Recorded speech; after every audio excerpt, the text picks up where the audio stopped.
Hey, what's up, 60? How's everybody today out there? Oh, God.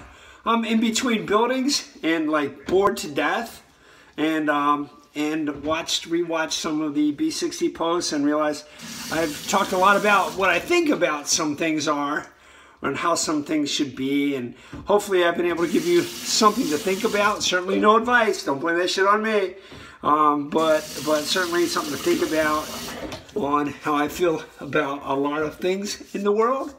And that's kind of the purpose. The other purpose is that I know if you're Neil's kids or Sarah's kids or Haley's kids, you're going to want to get on here someday and find out about your roots and your ancestry, and that's the whole point. So who am I? And I haven't talked about that very much. I've talked maybe too much about what I think and not enough about who I am. Though the two aren't always indistinguishable. So here's the deal. After college, I got a job at Holy Family Institute, and I was teaching teaching gym class at Holy Family Institute. Holy Family Institute was on Route 65 in Pittsburgh, and just outside the city, and it was a residential treatment center for kids, mostly boys, who came from bad homes and subsequently needed some guidance, oftentimes a heavy hand of guidance. But I was there a long time, and I really liked working there. Liked working with those kids. I really liked working with those kids, and I really liked working with those kids. And two of those kids I stay in touch with to this day. Nate Wright, great basketball player, great guy, great athlete, and one of my most loyal and dependable friends over all these years. And he was probably, I don't know, 10, 12 years old when he came there. And here it is, 30 years later, I still know him. And then Darren Lipinski. And Darren Lipinski is a great story because Darren Lipinski, and as we know, Lipinski is probably a Polish name. Not this time, it's not. Darren Lipinski is a black kid who was adopted by a family that wasn't able to take care of him, and then put into a residence treatment center. Right, white people. See, they were adopting black babies way before Brad Pitt and Angelina. So anyway, Darren goes to Holy Family, and me and him hit it off the day he walked in the door. Anyway, Darren was a very good athlete. And so Darren goes to Avonworth High School, and our kids, we had an on-ground school when I taught up, but our kids who were well-behaved were integrated into the local school, and Darren did that, and he also played soccer at Avonworth High School. And he was the leading scorer, I believe, in the WPL, and a great player. And again, his name is Darren Lipinski.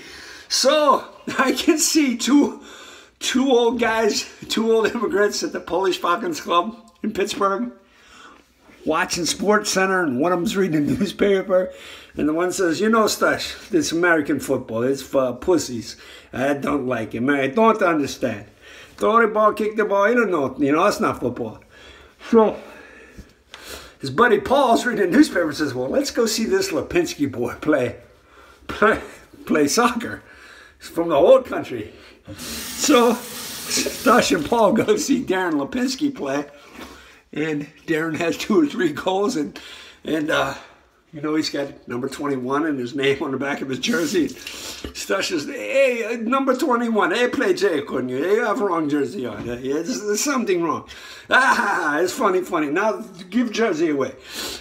But no, that was Darren Lipinski, right? Oh my God. So that was Darren Lipinski, and that just cracks me up all the time. And Darren loves to tell people, he loves to introduce them. Hi, I'm Darren Lipinski, because the reaction's always the same. What do you say? And his nickname turned out to be Loopy. We called him Loopy. Darren's a great carpenter. And he's my go-to guy. When things get tough, I go to Darren. Now, while I was teaching at Holy Family, that's where I met Corinne. Man, I've been with Corinne ever since. It's been like 25 years. And so Corinne, to you guys, would be like kind of, you're a step-grandmother or whatever. She's a beautiful woman and I'm surprised. And we've been together ever since then, like 25, 30 years. And I'm surprised every day when I come home that she's still here. And relieved and surprised. She helped me raise Neil and Sarah, and was often the parent they needed to be when I'm just being a dickhead guy, like guys are. I'm telling you this mostly, and again, I try to have a little morality in the story, but here's the thing I want to tell you, is that if you go through a divorce, one thing you don't do is drag a bunch of different women in and out of your children's lives.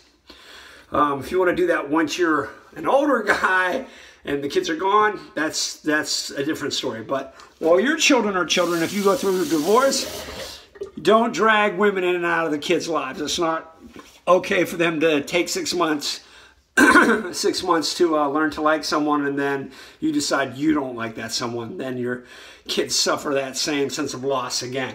I never did that, and it was important to me that I find someone that was better for my kids than they were for me. And she has certainly been that through all these years. In fact, I'm certain they like her more than they like me to this day.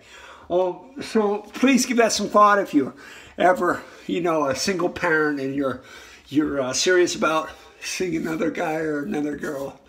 The first consideration is this person going to last? And number two, is this person going to be better for my kids than they are for me? You got to put the kids first, right? And I got lucky there. Or I got really lucky. Now, saying that, I'm sure today, when I go downstairs, probably our things are gone. That's how it works out for me.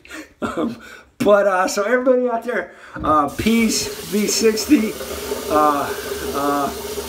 Love the one you're with. Okay, bye. Oh, God, my dopey generation.